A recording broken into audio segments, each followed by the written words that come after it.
प्यारे दोस्तों, आप सभी का स्कूल ऑफ ज्योग्राफी चैनल पर स्वागत है। आज हम लोग खनिज तथा ऊर्जा संसाधन जो क्लास 10th का चैप्टर 5 है, इसका दूसरा भाग देखेंगे। वीडियो के पहले भाग में हम लोगों ने खनिज के बारे में अध्ययन किया था। इस भाग में ऊर्जा संसाधन के बारे में जानकारी प्राप्त करेंगे। साथ ही खनिज संसाधन एवं ऊर्जा संसाधन के संरक्षण के बारे में जानेंगे। वीडियो में हम लोग यह भी देखेंगे कि ऊर्जा संसाधन से किस प्रकार के प्रश्न पूछे जाते हैं और उसका उत्तर कैसे लिखा जाएगा। वीडियो के पहले भाग में हम लोगों ने देखा खनिज क्या है, खनिज किस प्रकार से बनते हैं, खनिज कितने प्रकार के होते हैं, खनिजों का वर्गीकरण, खनिज कहाँ पाए जाते हैं तथा भारत में पाए जाने वाले प्रमुख लौह खनिज अर्थात धात्विक खनिज और अधात्विक खनिज की जानकारी प्राप्त किए हैं। साथ ही भारत के मानचित्र में खनिजों की उपलब्धता के बारे में भी अध्ययन किए हैं। ये खनिज भारत के किन किन क्षेत्रों में पाए जाते हैं। आइए आज वीडियो के दूसरे भाग में हम लोग ऊर्जा संसाधन अर्थात ऊर्जा खनिज के बारे में जानकारी प्राप्त करते हैं। ऊर्जा संसाधन एक महत्वपूर्ण संसाधन है और वर्तमान में सभी प्रकार की क्रियाकलापों के लिए ऊर्जा की आवश्यकता होती है। चाहे वह घर में हमारा खाना बनाना हो, रोशनी की जरूरत हो, ताप यानी गर्मी की जरूरत हो, गाड़ियों को चलाने के लिए या उद्योगों में मशीनों को चलाने के लिए ऊर्जा की आवश्यकता होती है। तो इस तरह से ऊर्जा संसाधन के महत्व को अगर परीक्षा में पूछा जाता है तो हम इन बातों को लिख सकते हैं कि किन किन क्षेत्रों में ऊर्जा की जरूरत होती है। ऊर्जा का उत्पादन ईंधन खनिजों जैसे कोयला, यहाँ ध्यान देना है कि ऊर्जा हमें कहाँ से मिलती है। तो कोयला, पेट्रोलियम, प्राकृतिक गैस, यूरेनियम आदि से प्राप्त किया जाता है। अर्थात ऊर्जा का ये स्रोत हैं कोयला, पेट्रोलियम, प्राकृतिक गैस, यूरेनियम आदि।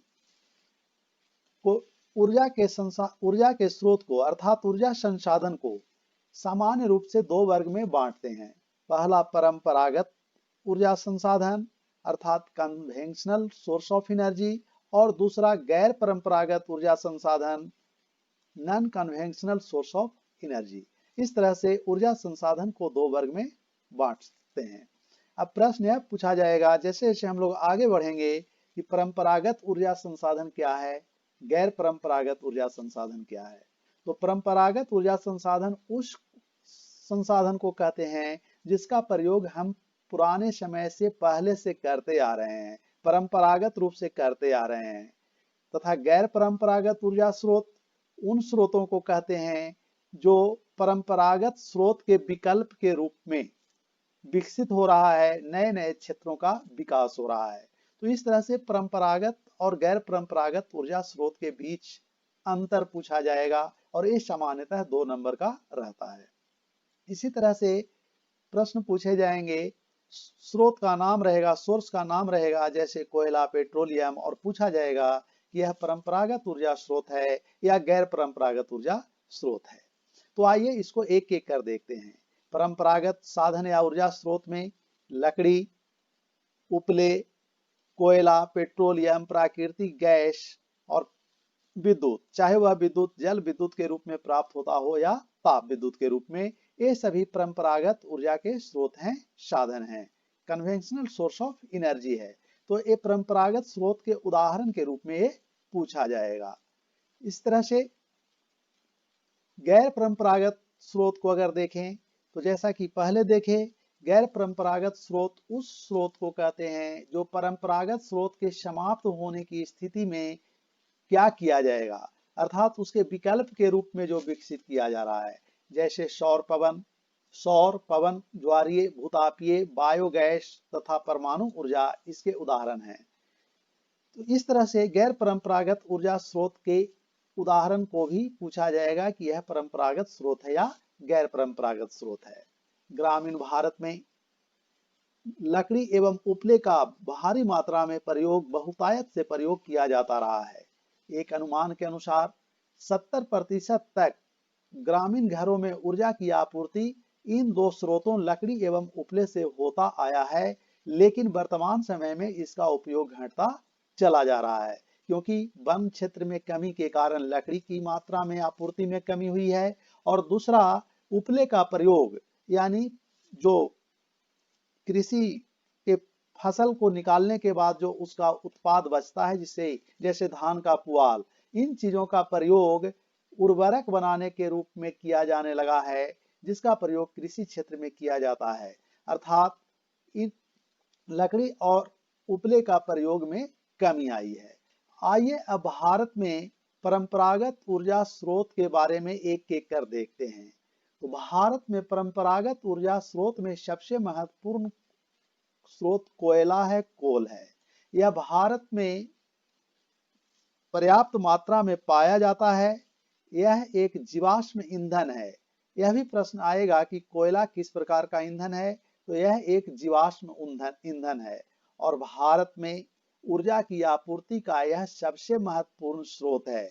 कोयला सबसे महत्वपूर्ण स्रोत है और भारत में ऊर्जा का उत्पादन का अधिकांश भाग कोयला से प्राप्त होता है। यह न केवल वाणिज्यिक ऊर्जा की आपूर्ति करता है, बल्कि घरेलू जरूरतों के लिए भी ऊर्जा की आपूर्ति का एक प्रमुख साधन है। कोयला का निर्माण लाखों वर्ष तक वनस्पति पदार्थों के भूगर्भ के अंदर दबे रहने से हुआ है, अर्थात संपीड़न दबाव के कारण हुआ है। वनस्पतियों के भूगर्भ के अंदर दबने से कंप्रेशन संपीड़न के कारण हुआ है। संपीड़न की मात्रा अर्थात कितना दबाव पड़ा उन वनस्पतियों पर भूगर्भ के अंदर, कितनी गहराई में वह दबा हुआ है और कितने समय से दबा हुआ है, इसके आधार पर कोयला अनेक प्रकार के होते हैं। अर्थात कोयला में कार्बन की मात्रा अलग अलग होती है, संपीड़न यानी दबाव की मात्रा के आधार पर, गहराई के आधार पर और दबे हुए वनस्पतियों के दबने के समय के आधार पर उसमें अलग अलग कार्बन की मात्रा होती है। अर्थात कोयला कई प्रकार के अनेक प्रकार के होते हैं। सबसे कम कार्बन की मात्रा वाला, जिसमें नमी की मात्रा अधिक होती है, ताप कम उत्पन्न होता है, उसे पीट कोयला कहते हैं। यह दलदलों में क्षय होते हैं, अर्थात लकड़ी जो वनस्पति दबा हुआ है पूरी तरह से कोयला में वह बदल नहीं पाया है। इसमें कार्बन की मात्रा कम होती है, नमी अधिक होती है और यह सबसे कम ताप देने वाला कोयला है। कोयला का दूसरा प्रकार लिग्नाइट कोयला है और यह भूरे रंग का होता है, निम्न कोटि का कोयला होता है। इसमें भी ताप की मात्रा कम उत्पन्न होती है, अर्थात कार्बन की मात्रा कम है। लिग्नाइट का सबसे प्रमुख भंडार तमिलनाडु में न्यूवेली में है। ये प्रश्न पूछा जाता है, न्यूवेली किस लिए प्रसिद्ध है और यह कहाँ है? भारत में लिग्नाइट कोयला का प्रमुख खनन केंद्र कहाँ है? तो ये न्यूवेली के बारे में पूछा जाएगा। न्यूवेली में पाए जाने वाले कोयला के आधार पर न्यूवेली में विद्युत उत्पादन यानी थर्मल पावर स्टेशन का विकास किया गया है। तो इस तरह से न्यूवेली लिग्नाइट कोयला के उत्पादन के लिए और थर्मल पावर स्टेशन के लिए तमिलनाडु में स्थित है, प्रसिद्ध है। पूर्वोत्तर भारत में भी लिग्नाइट कोयला पाया जाता है।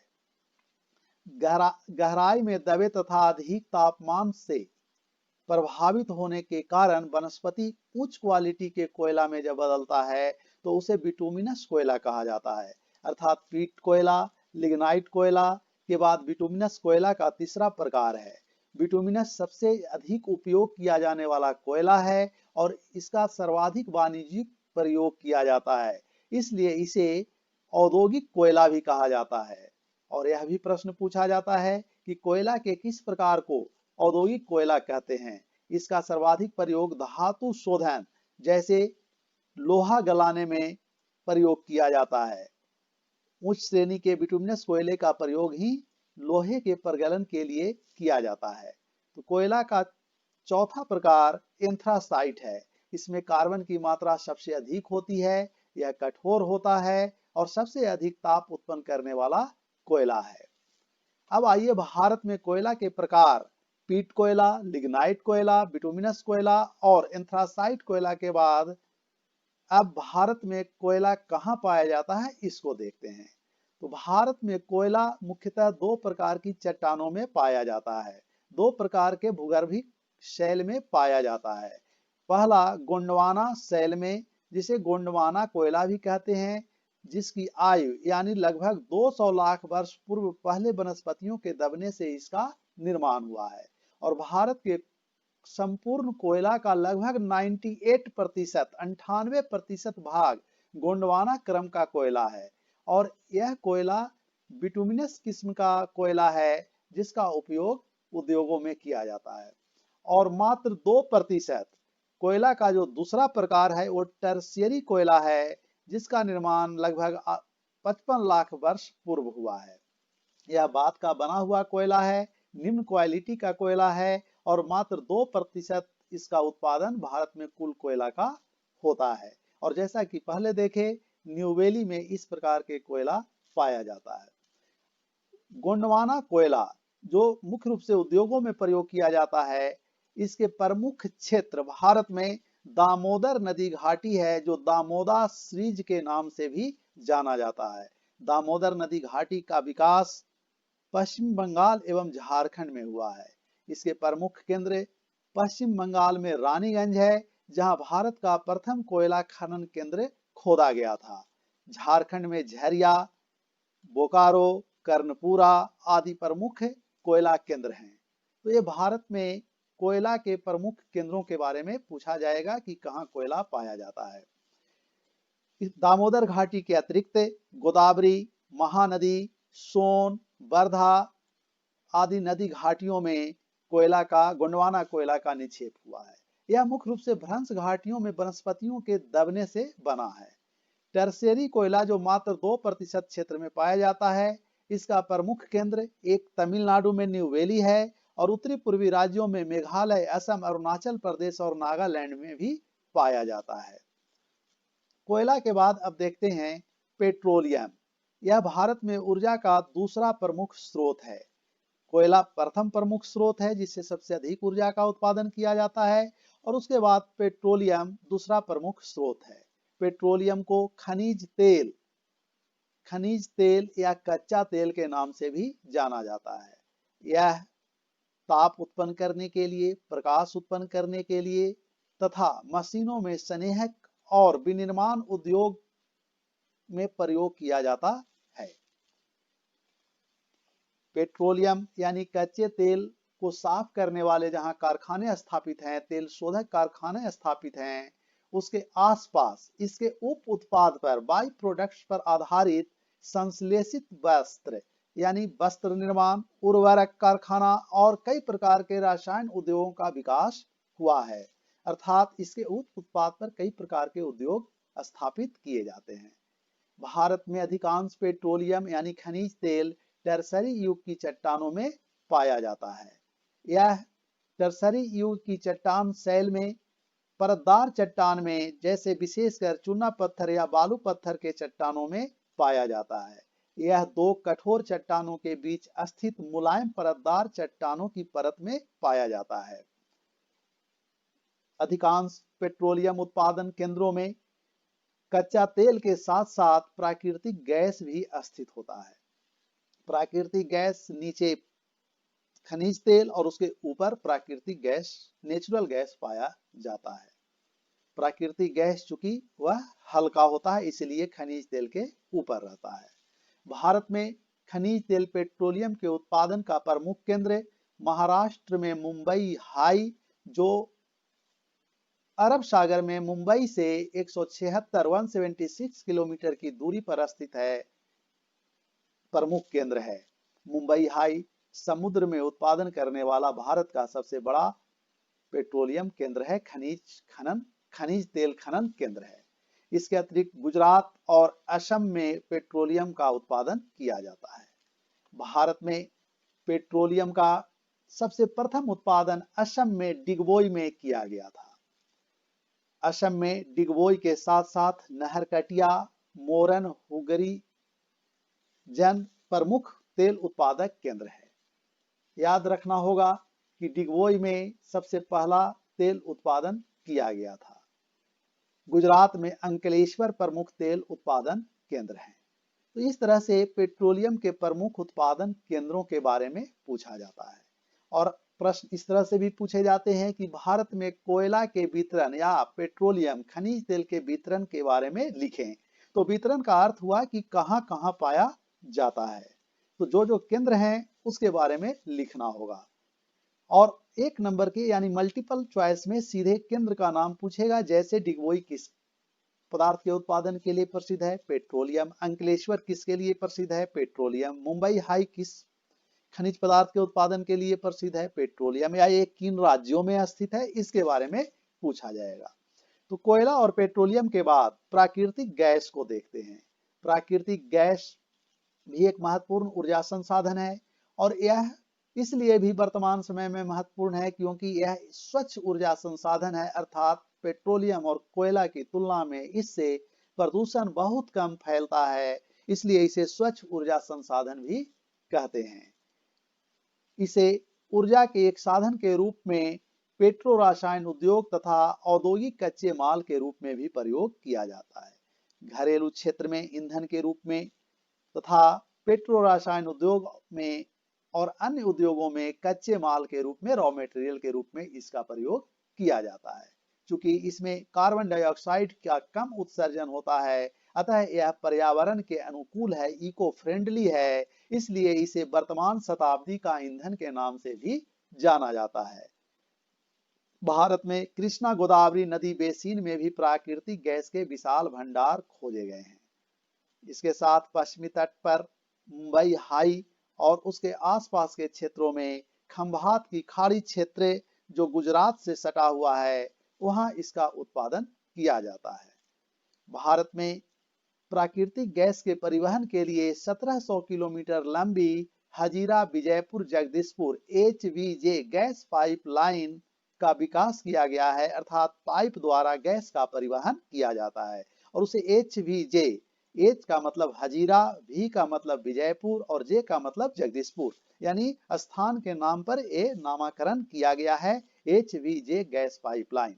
इसका विकास किया गया है जो मुंबई हाई और बसीन क्षेत्र से उत्तरी पश्चिमी भारत में उर्वरक एवं विद्युत कारखानों में प्राकृतिक गैस की आपूर्ति करता है।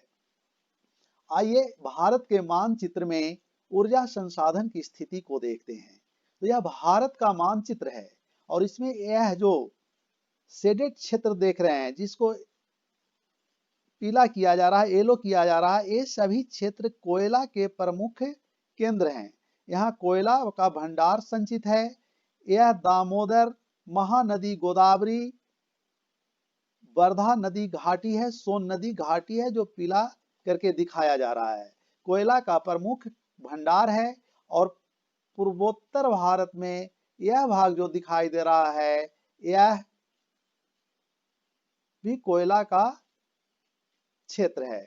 और दक्षिण भारत में यहाँ तमिलनाडु में भी कोयला पाया जाता है। लेकिन अंतर यह है कि यह भाग जो देख रहे हैं, झारखंड का भाग, छत्तीसगढ़, ओडिशा का भाग, पश्चिम बंगाल का भाग और महाराष्ट्र, तेलंगाना और कुछ आंध्र प्रदेश का भाग, यह भाग गोंडवाना कोयला का प्रसिद्ध केंद्र है जहां बिटुमिनस प्रकार का कोयला पाया जाता है।